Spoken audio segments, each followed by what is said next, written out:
явж байна. Заримдаа сум суурин төв бараадуулаад явж байна.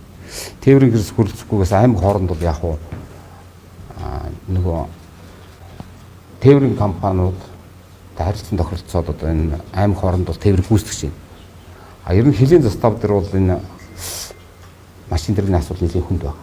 Сүүлийн 2-3 жил баг угаар шийдвэрлээд явж байна. Тэгээ 23 онд хилийн заставуудын парк шинжилгээ хийж болов гэсэн юм төсөөлттэй байна. Одоо энэ төсөв хэлэлцэж байна. Яамны зүгээс нэг дэмжиж сангийн яам бас нэг ажил хэрэг болгоё. Ер нь хилийн заставуудаа нэг машинаар хангачий гэдэг. Үндсэндээ бол 18 оноос эхэлсэн нэг баг угаар яваад хараад бас хүлцэхгүй. Манай чинь 170 гаруй заставтай. Өдөртөө нэг 2-3 мянган манаа 5-6 мянган залуучууд явж байгаа шүү дээ.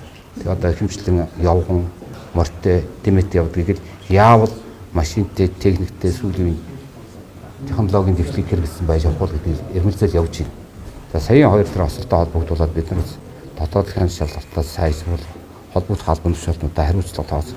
Эсвэл их техникийн хүчин зүйл нөлөөж байгаа ч гэсэн хүний хүчин зүйлэн дээр бас нөлөөж байгаа юм бол би ийм хариулт. Албан тушаалтнууд идэх дээр тодорхойлж өгнө. Тэгэхээр надаас эхлээд доошоо бүх албан тушаалтнууд л явна шүү дээ. Хил хамгаалах нь үйл ажиллагаа зохион байгуулж байгаа. Тэгээ хаана юундаа байна гэдгээс эхлээл.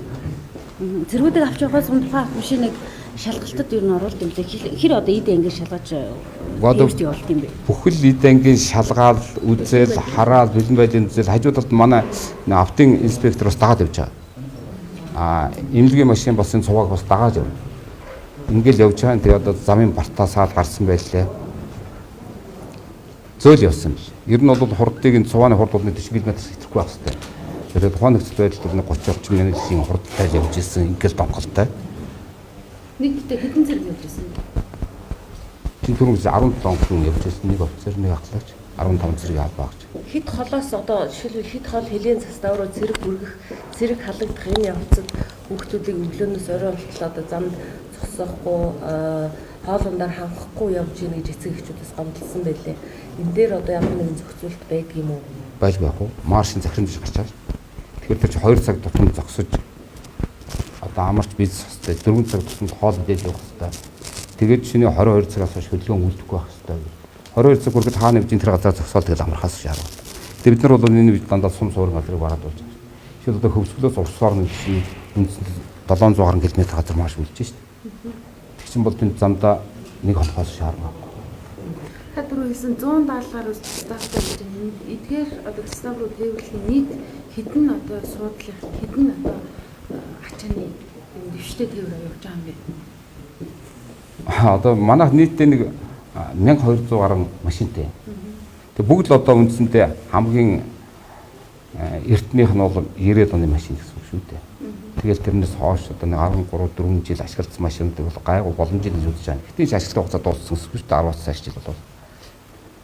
Тэгэхээр заставууд бол дандаа л хүн тээврэгд чинь хамгийн багадаа 3 хүн суучгаад тэгээ цаашдаа 5-6 хүн суугаад харуул манаа явах машин.